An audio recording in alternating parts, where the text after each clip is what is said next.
So those are the main techniques that I'm going to go through for this tutorial. I think there's many more things I could talk to you about, and if you want to explore, that's absolutely fine and see what the software can do. But I would very much suggest really trying out the techniques that I've talked about.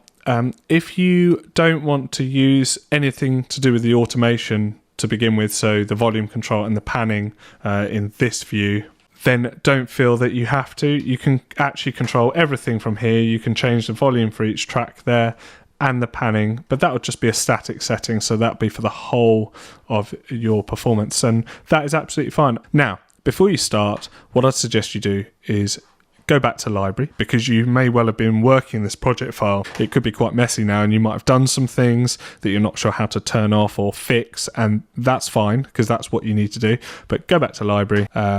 I'll save my changes. And then you'll remember this project file to begin with was our blank one, the one where we've just got all of our loops and things. I'm going to copy this again. And I've now done that, and it's here. I'm going to rename it, click on the 3 dots, rename, and keep it house music, but first draft, for example, because I'm now going to move on to the stage where I actually start creating the structure for the piece. That's what I would suggest you do, and then you can always copy that project as many times as you like until you get to where you need to be. Okay, so just before you begin, I want to talk a little bit about structure. Now, what I want you to aim to do in your piece is show contrast. Now, you can do that through a lot of the different ideas that I've presented.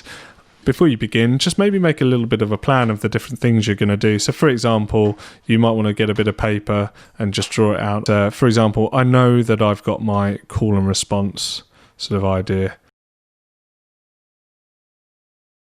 I've also got the opportunity to layer up things.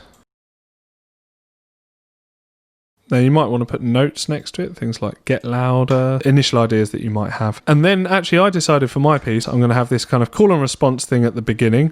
I might have a little intro. I don't know what that is yet, because I'm going to experiment with it. And then I'm going to definitely explore this call and response idea. I'm then going to go through some kind of idea that's layering. And then I'm going to have a section at the end which is built up and everything in to make it sound really exciting. What I've done now is, you've seen it's only taken a minute or two, but I thought, okay, I've got all these opportunities to do lots of different things, and I'm just going to make a quick guide that I can follow as I go. What I might decide is through this section, I'm going to explore panning. I may also decide in this section, I'm going to explore dynamics. Although I'd kind of expect that all the way through, to be honest. It might be worth writing down this bit, for example, being quiet, this bit being quiet, but then building to loud. This bit is very loud. But what this will allow me to do is show contrast, and I want to see contrast on every level. I want to be thinking in terms of structure, different types of sections. I want to be looking at the way you've developed the material, so the call and response ideas, the layering, or everything in together. And there's lots of other ways that you can explore contrast, but that's the key thing. If you start off by doing that, you will then have lots of other ideas about how you can develop your piece further, and that's when you can get really creative. And there are no rules. You can just go ahead and break them and see what you come out with at the other end. Good luck.